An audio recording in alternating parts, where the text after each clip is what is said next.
Well, good morning, everybody.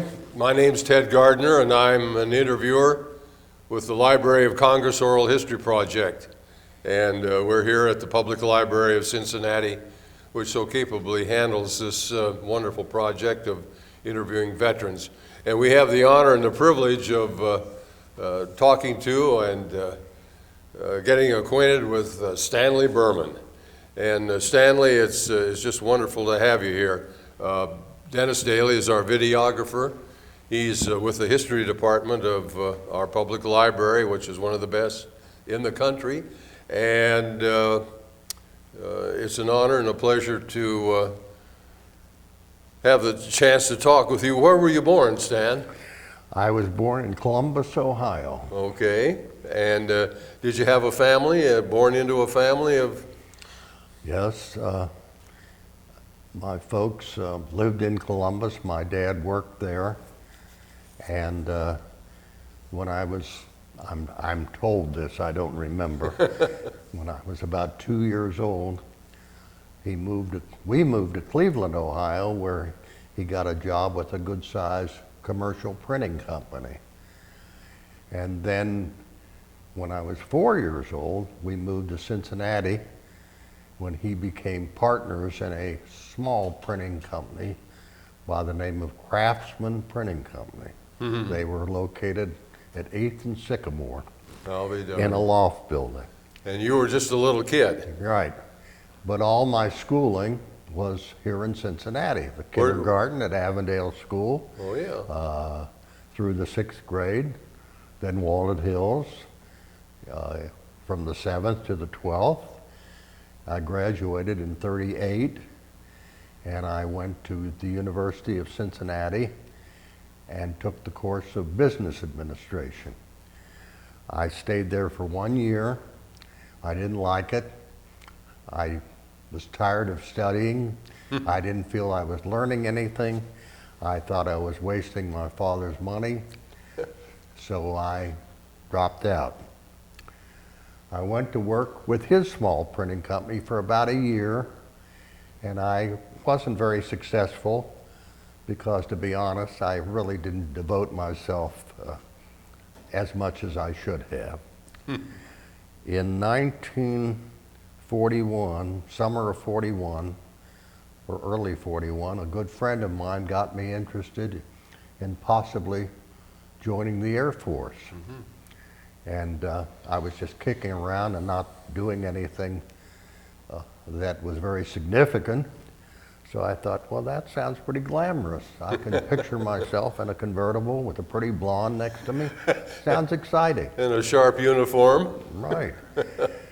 So I applied, and in the summer of 41, if I recall, a group came around of Air Corps personnel that interviewed me and gave me a physical.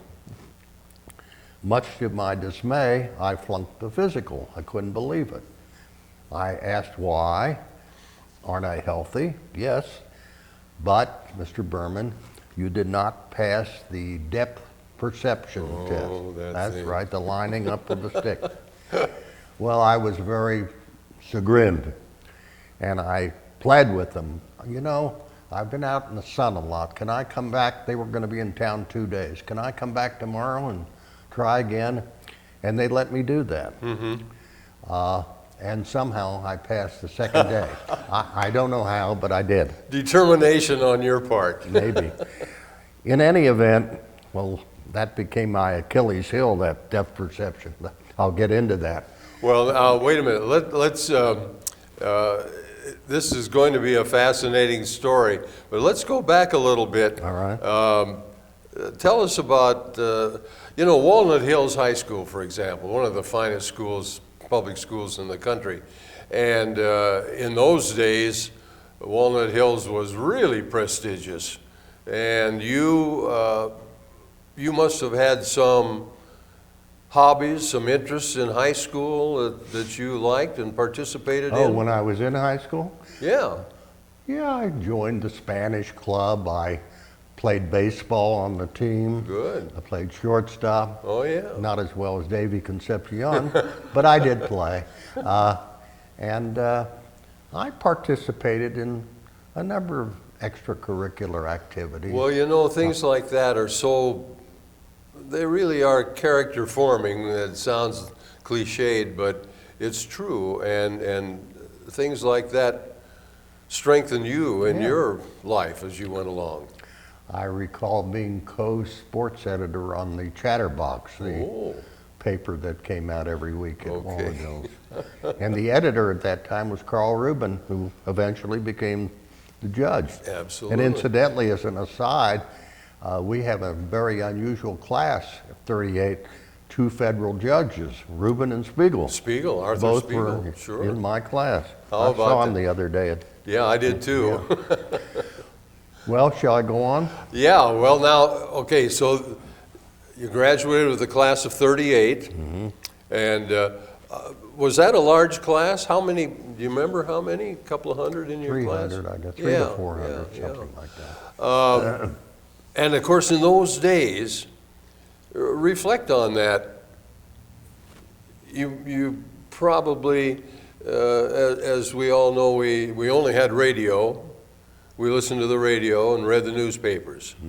And did you keep up with the news, what was going on in the world at that time? Do you remember? Not too well. Yeah. Not too well. I think we were. I was more interested in having fun, Sure. playing ball, And basketball, football, as each season, Sure. and just having fun with my friends. absolutely. Well, when you said you went into a business ad Yeah. course at UC, and that just didn't turn you on, right? Didn't at all, not a bit. I regret it now. I regret that I didn't graduate from college, but I didn't, and I don't think it's thwarted my existence. I don't think so either. And incidentally, to get into the Air Corps, when back then, you had to be good physically, healthy, Absolutely. and you had to have at least 2 years of college. Well, I only had 1 year, but they accepted me because I had taken enough courses in that 1 year and passed them that they forego that 2-year Right. condition. Sure. Well, they were eager to get good young men I in guess those days so. too. I guess so. Absolutely. Well, so now You I'm remember? accepted. Do you remember where you were on the 7th of December, 1941? Sure do. I sure do. I'll get to that. Okay. Good. Well, anyway, in the fall, I was ordered, along with a few other fellows from here, to Maxwell Field in Montgomery, Alabama, for pre-flight. We were there about 10 days. We were issued rifles. We were taught the manual of arms. We were taught drilling. We got our hair shaved off. Sure. The whole bit. And after 10 days, we were sent to primary school, primary flying, which was in Arcadia, Florida. Right in the middle of Florida, east and west, right in the center. So there we are. And the first week, we did nothing but classroom instruction. I don't know what else. I can't Drilling. remember. We played tennis. We went swimming. It was like a country club that first week. After a week, we were taken to the flight line. The plane that we were going to learn in was the P-17 Stearman. Oh, yeah, A the bi-wing ship, cruised maybe 80, 90 miles an hour, and was wonderful for aerobatics. Great plane.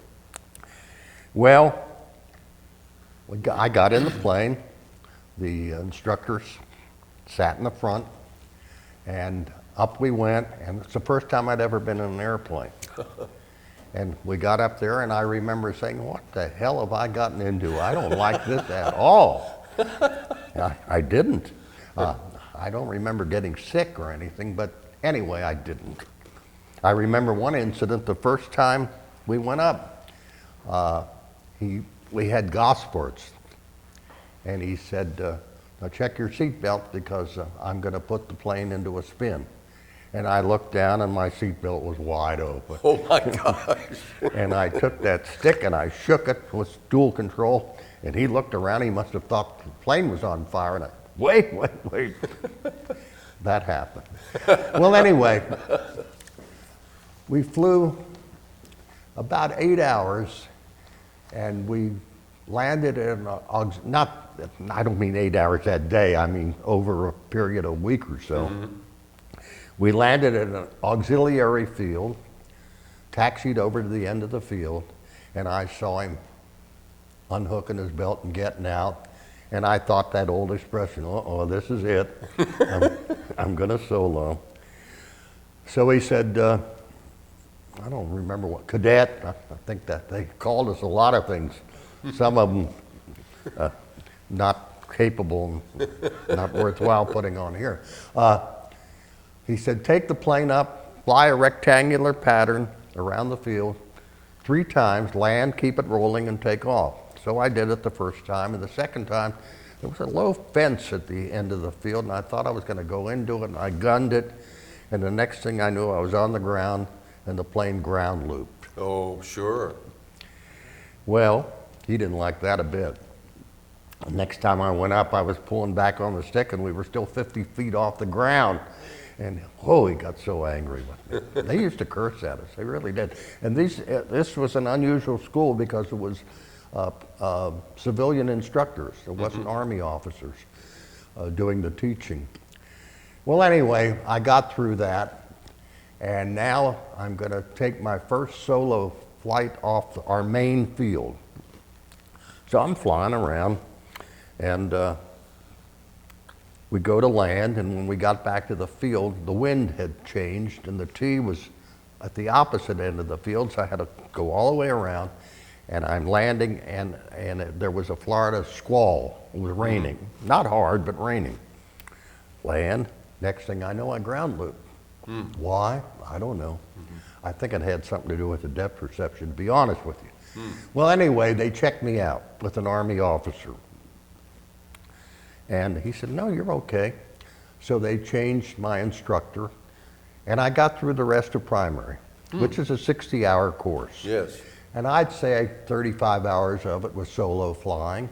And I did the different aerobatics. I did the spins and the rolls and the slow rolls and the snap rolls and the stalls and all that. Yeah, I did all that.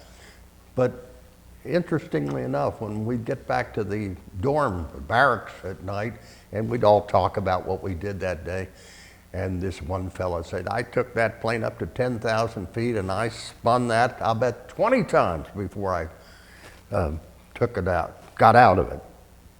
I would go up there and do it maybe 3 times and then get out.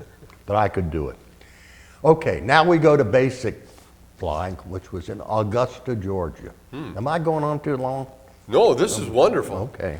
And you know, if you've got any funny incidents you want to talk about. All right, now we're in Augusta for basic. Now this is a single wing plane, much more powerful than the primary, and much more complicated. It had a ball indicator, it had flaps. Sure. So I soloed that after about 6 hours. But I was really never comfortable in that airplane. I just, you know, when you fly a plane, no different than driving your car. You should be able to fly like you drive. The only difference is you got that third dimension. That's but right. Nevertheless, you don't have any problem when you get in your car, start it and drive it. Well, that's the way it should be in an airplane. Well, they checked me out with an Army lieutenant and took me up. And I don't think that day I could do a steep turn properly. We got down, we landed, went into a room there. He said, well, what do you want to be, a bombardier or a navigator? I said, I want to go home. Home? We're in war. Now this is in February 42. Yeah. So war had started in December of 41. No, right? Yeah. Yeah, that was when That's Pearl when we Harbor, got into it. Pearl Harbor. Right after Pearl Harbor. Right. I was in primary school when Pearl Harbor happened on I a see. Sunday, and you know. So they said, well, wait, we'll have to get a ruling from Washington. And they got it, and I was discharged. Honorable discharge. Incidentally, I have 3 honorable discharges. I don't think too many vets have that, but I'm sure I'm not the first, but I don't think it's a common thing. Not very common, I should say not. Okay, so you go home, but you got to register for the draft, of course. So I came home in February of 42, right? Yeah. Anyway, I registered. Well, I knew I was going to be drafted, so somehow I went to a ordnance school here where they taught us how to inspect different items that were being made for the service, like 37 millimeter shot and tracks for tanks and what have you. And I went to work at the Queen City Steel Treating Company out on Spring Grove Avenue doing inspecting. Mm-hmm. Well, that was for 3 or 4 months. I had a good time there. They had a baseball team. I played on it. I had a girlfriend who eventually I married. Anyway, in September, my number came up. Having worked in ordnance, the way the Army works, they sent me to Aberdeen, which is the big ordnance school, big ordnance base, where they do all the testing and everything. So now I'm a what do you call it when you first go in? Mm-hmm. You know, learn to drill, learn to manual of arms, the whole bit. Do KP, do guard duty. I was at the basic school for about a week or so. They called me in for an interview before a board of officers. They ask you stupid questions. And the next thing I knew, they sent me to cadre school to become a non-commissioned officer. So I was there a couple months, and I noticed that there were fellows called VOCs, Volunteer Officer Candidates. Now I think these were married men who were permitted to go to OCS if they went through this course and passed it. It was a strange setup. In any event, a number of them applied and went, and I thought, well, what the hell? They're no better than I. You know, I've palled with them. I can see they're no smarter than I. They don't drill any better than I, and what have you. So I applied, and I got into OCS. Again, you go before a board of officers. The first thing they say is, give 3 voice and command. Shout them out, you know, like, attention and left voice and all that bit. And then they ask you questions. Where's cod liver oil come from? I remember it was one of the questions. What's an electrotype? Because they knew I had been in the printing business. I passed. I got into OCS. And it was an interesting experience. Where was that conducted? In Aberdeen. Still at Aberdeen? Yeah. It was interesting. We had a lot of class work. We had a lot of drilling. I remember one day we were drilling, and the lieutenant that was commanding us caught me talking in ranks. And he called me out, and he wanted me to drill the men. And I can assure you, if I didn't do that well, they would have kicked me out. They'd kick you out for any reason. We had a fellow there in that class who was the brightest guy in the class intellectually, academically, and he couldn't do anything on the drill field. They let him go. So anyway, that was my experience. I was commissioned in, I think, about May of 43. And should I go on? Oh, gosh, All right. this is wonderful. Okay. Now, wait a minute. Let's see now. You say you're back in the fall of 42?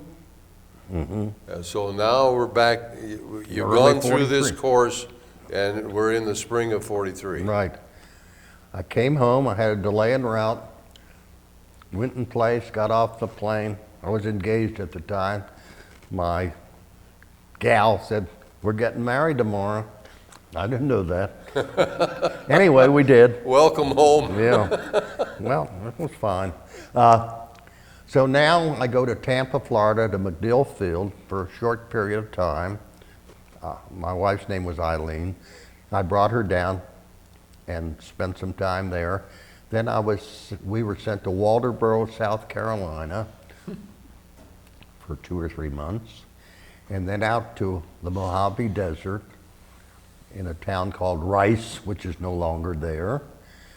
And there we were about 3 months or so, and where the pilots were doing all their training and what have you.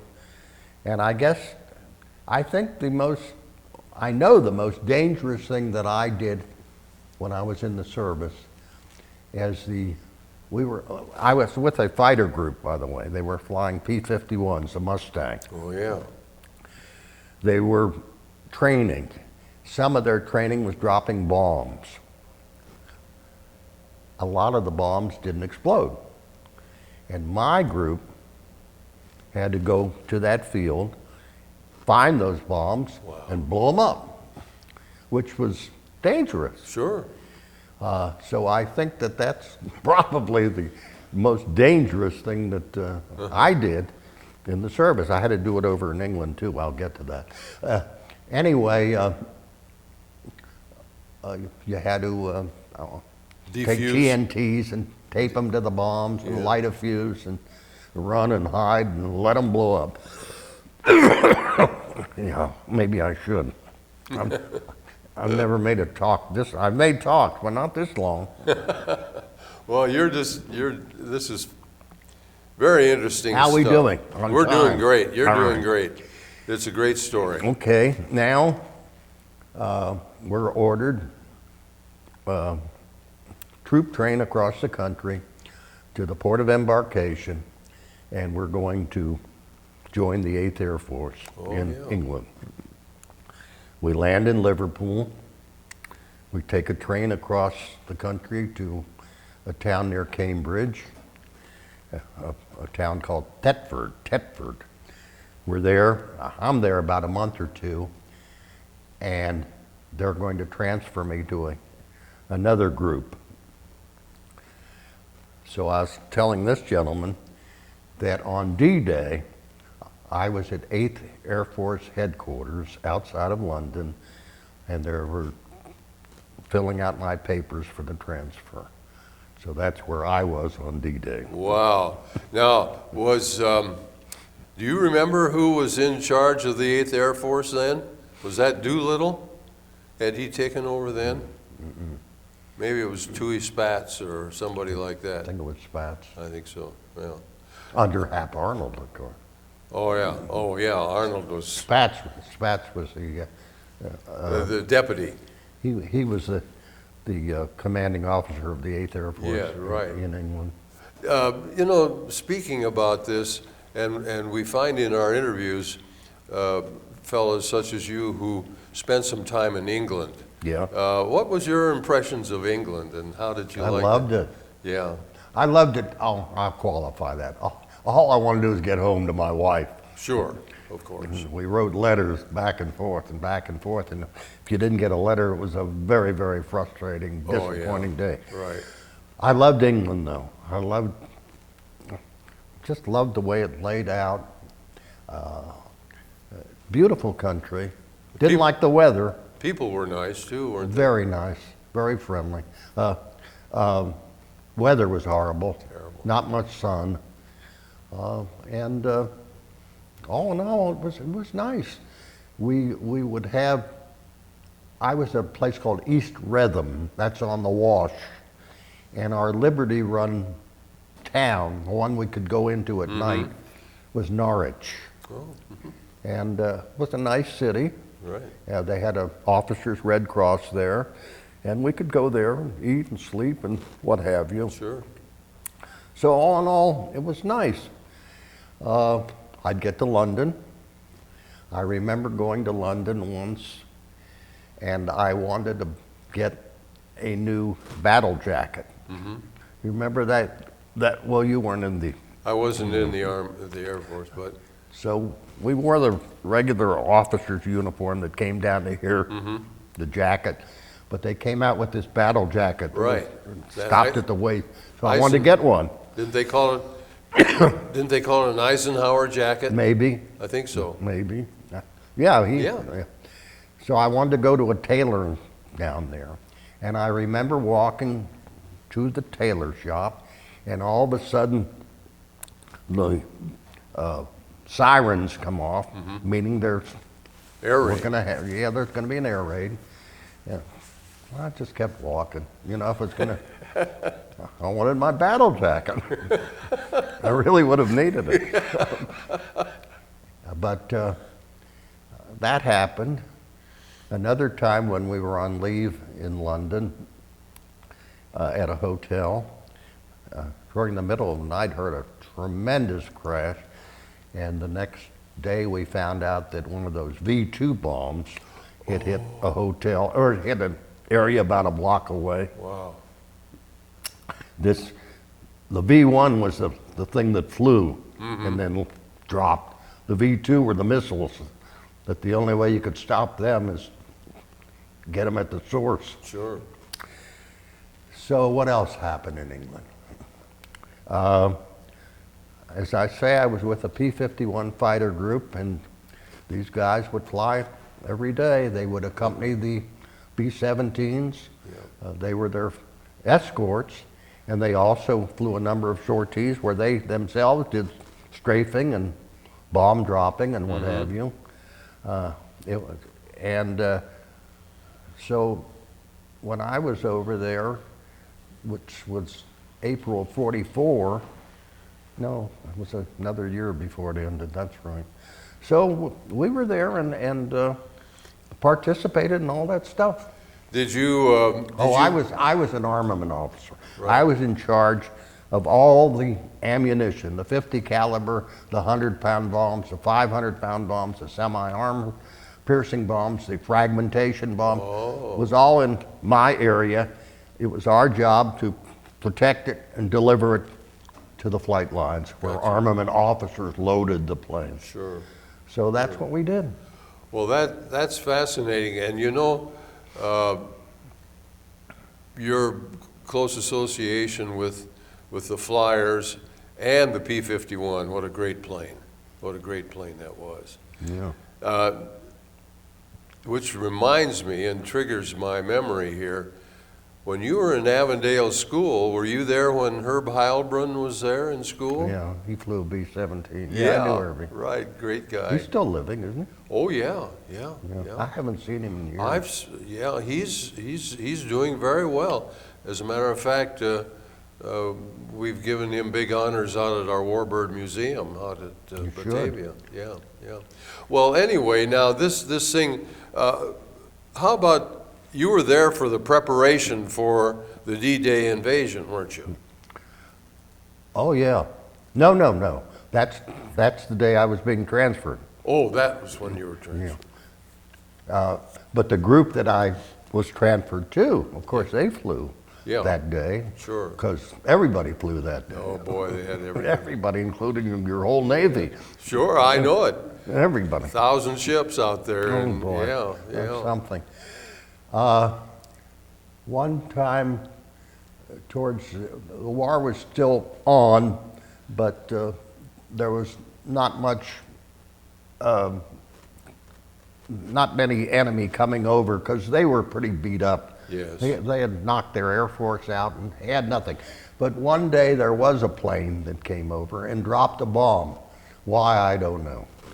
And it was my job. They had sent me to a school, a bomb reconnaissance school, when I was there for 2 weeks. So I was supposed to be able to identify that bombs and what have you. So I went out with my sergeant, and it was a pretty sunny morning, early, and we drove to the area where supposedly this thing dropped, and we saw across the field steam coming out of the grass. And we went over there, and surely enough, this bomb had knocked down a high wire that was lying in the wet, dewy grass, and that's where the steam came. And we found the bomb, and we got rid of it. And what else happened? Oh, I don't know. So many different things happened. Well, those are interesting, and that's what people would like to hear about, you know. I had a very good friend over there from Cincinnati who was with a bomber group, but he was an enlisted man. And I met him several times. And one time we managed to arrange a leave together. I had a leave, he had a furlough, enlisted and commissioned. So we went to Scotland, went to Edinburgh, and we asked the Red Cross there, where can we go that's nice and quiet? So they sent us to St. Andrews. Well, at that time I knew nothing about St. Andrews being so Golf. being the most important golf course in the world, and we played it. Oh, you did? Not well, but we played it. And later I learned about it. Since then I've been over there. My son took me over there a couple of years ago. What else happened? All right, now the war is over. And Now you're talking about the war in Europe? war in Europe, and we're sitting around wondering what comes next. When are they going to ship us to the Far East? Sure. So they had to do something to keep the enlisted man interested. And they set up I&E schools, information and education schools. They sent me over to Paris, and I attended the Sorbonne Wow. for about 2 weeks, where they taught me how these schools were supposed to be set up. So I came back, and we set up our school and taught different courses. We had textbooks and everything, and we were given some sort of an award for having the best I&E school. Was that in London? No, on our base. On the base is where we set up the school. Oh, I see. So that was an interesting thing that happened. Sure, and you were involved then in... I was like the dean of the school. Oh my gosh, how wonderful. Well, what an unusual experience. Yeah. But you were in charge of educating the flyers and the air crews and so forth? Yeah, anybody that could attend class. They had to attend class. They had to keep busy. Sure. Just to keep us busy. Yeah, right. Otherwise, you'd get in all kind of trouble. Oh my gosh, I'll say. I started to talk about those discharges. I got a discharge from the Air Force, flying deficiency.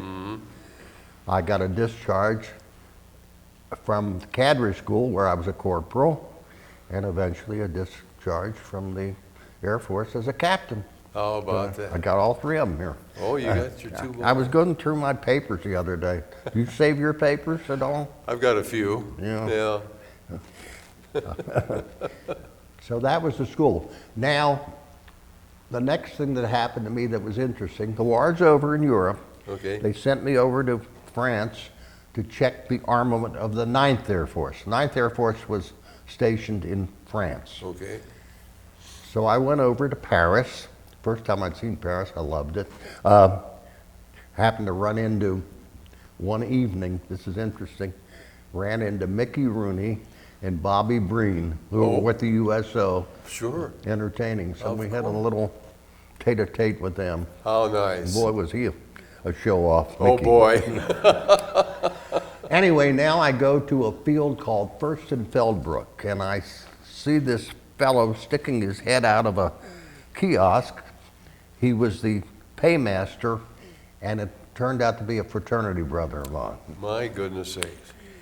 So I spent a night or two with him, and we commandeered a Jeep one day, and we drove to Berchtesgaden. So we were in Hitler's Eagle's Nest, Oh, boy. and that was fascinating. Absolutely. The GIs had been there, and they pretty well stripped the whole thing, but he lived on the top of a mountain, Yeah. and the next thing you look over is the top of the next mountain. You could see why a guy could feel, boy, I command the world. Sure, Sure. So that was an interesting situation. You for stayed us. overnight there, did you? No, I can't even remember. Yeah. I don't know where we stayed. I know we had to go through Munich, which was leveled. It was just terrible. Oh, it was boy. leveled. It must have been awful to see those Yeah. cities like Right. that. So I'm trying to think of Did- one day over in England. They sent us to an area where bombs had been dropped, see if we could find them. And we met a bunch of English officers, and we stayed with them at a manor house where they were right on the North Sea. It was beautiful. Never could find the bombs.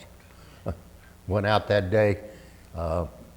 They gave me a shotgun because they were going out recreation hunting rabbits.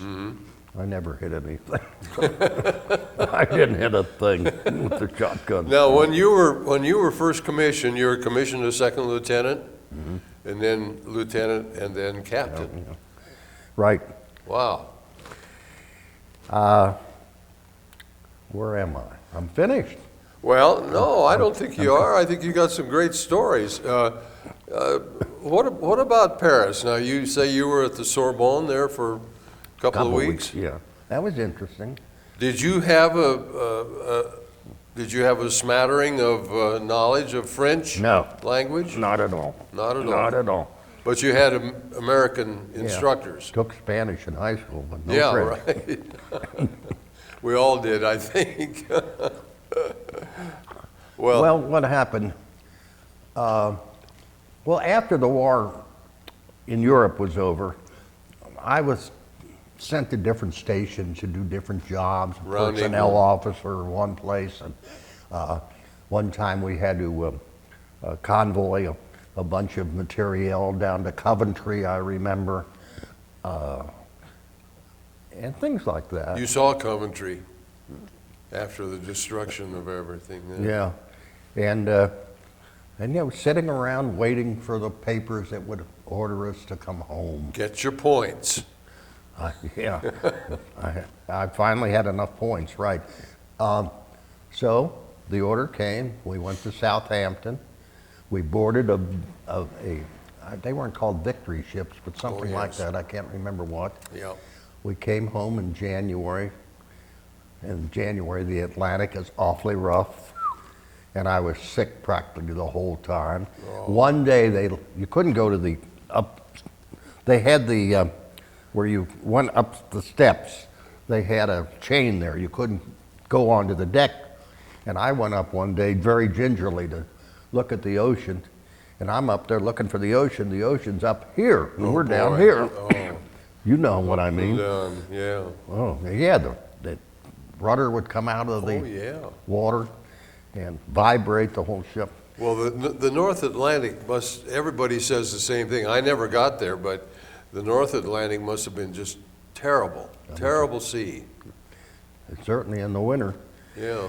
Well, finally, last day or two, it leveled out, and I remember sailing in and seeing the Statue of Liberty. Oh, and my gosh.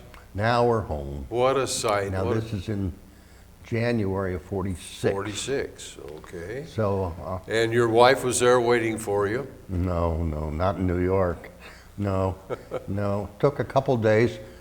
They sent us to Uniontown Gap. That's where I was separated. And then, another interesting story. This happened when I was in England.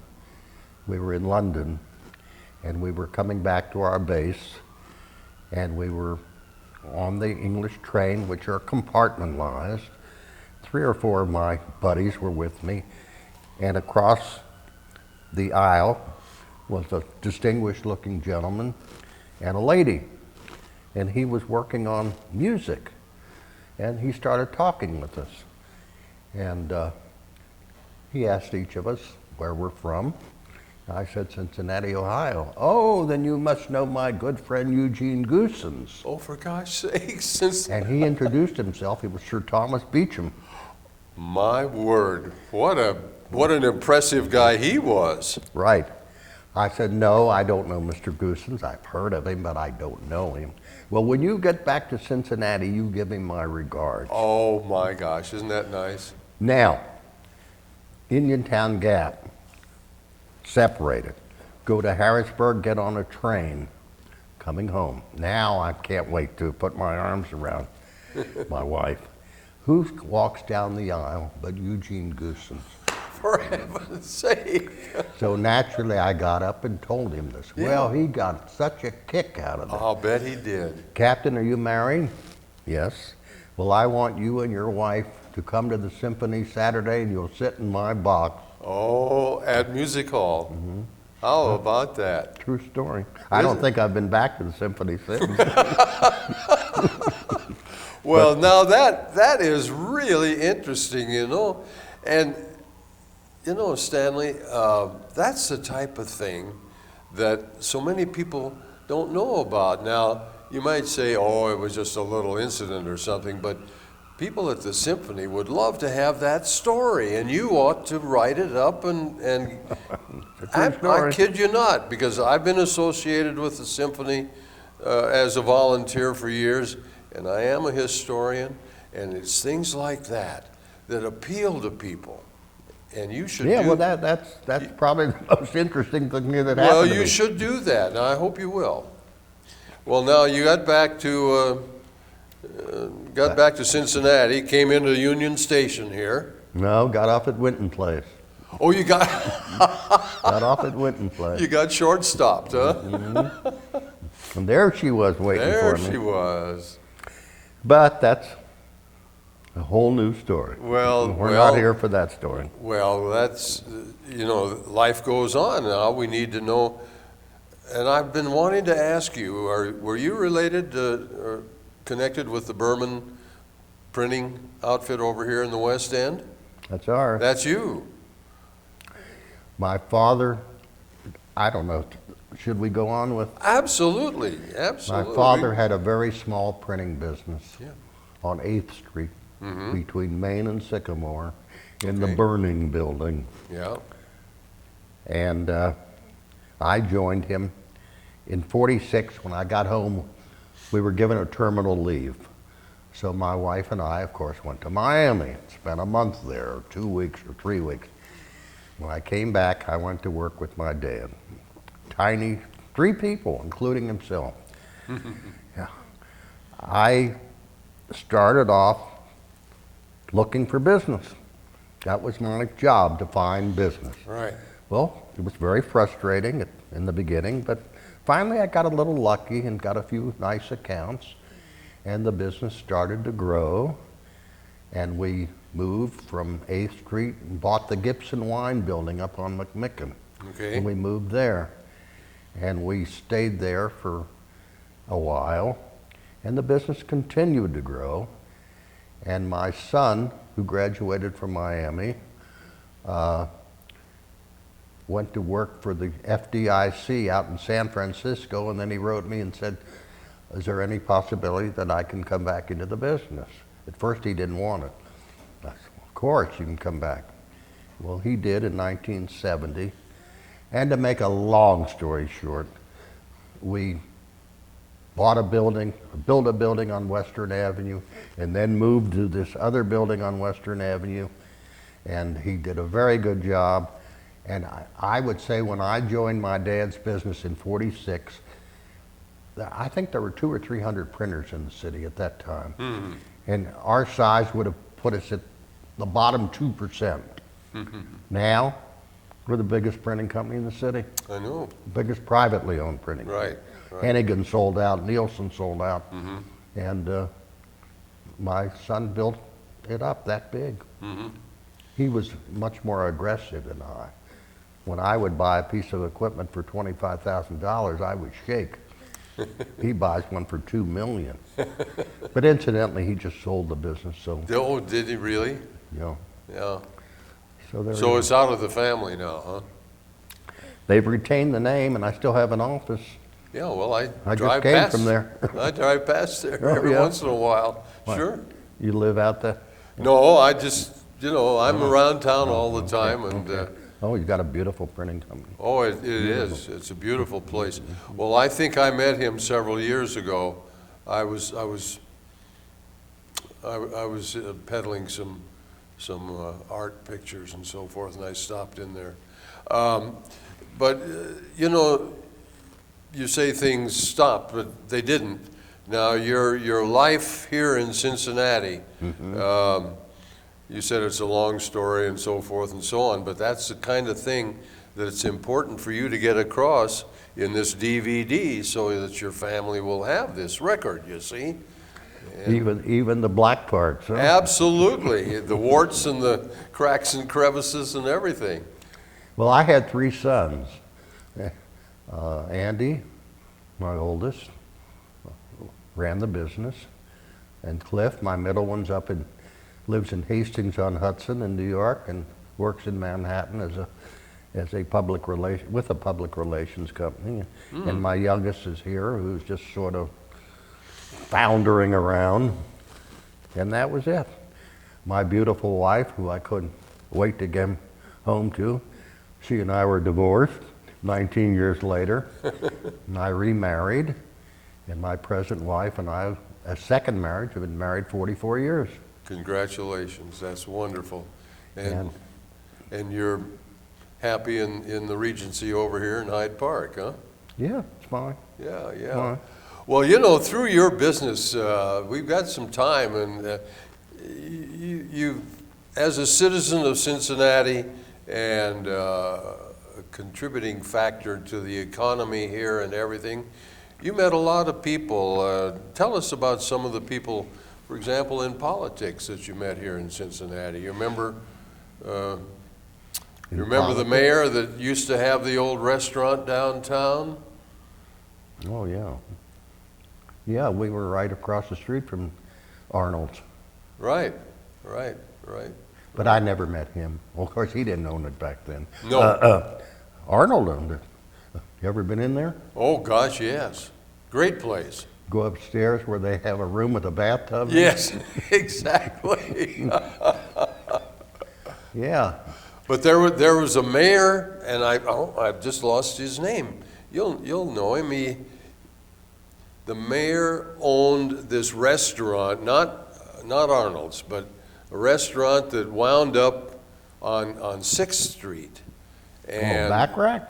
Backrack, yeah. Walton Backrack. Backrack, right. You knew him, didn't you? Well, he was a lot older than I. Yeah. I knew him. I knew him. Did you get into politics at all here in town? No. No. Not a bit. No, I did not. I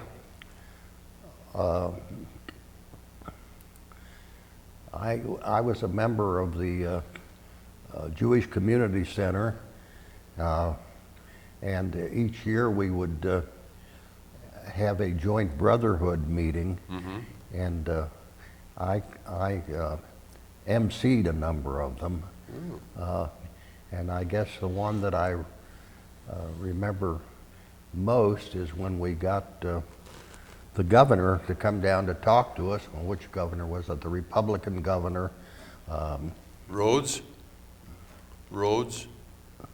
Yeah, Rhodes. Yeah, right. We were having this joint affair out at the old Jewish Center, the one on Section Road.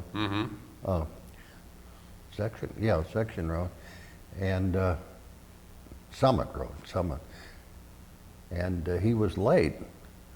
And I thought, oh God, well, how are we going to handle this? Yeah. And I'm trying to think. I think one of the Tafts was sitting out in the audience, and I Charlie? went over to him and asked him, could he talk in case if we needed him, and he said yes. But Rhodes finally showed up, and I remember introducing him as the late Governor Rhodes, and boy, did he give me a dirty look. He was a tough old Gary. That's right. Well, you know, the interesting thing, Stanley, about your business and your moving and your expansion and everything, That's a wonderful story, and it's a wonderful American story, and you know, it's something of which you can be very, very proud. Yeah, yeah, I am. I told Andy that. I remember every year at the business they would have a Christmas luncheon where they all got together and passed out the bonuses for the year and what have you.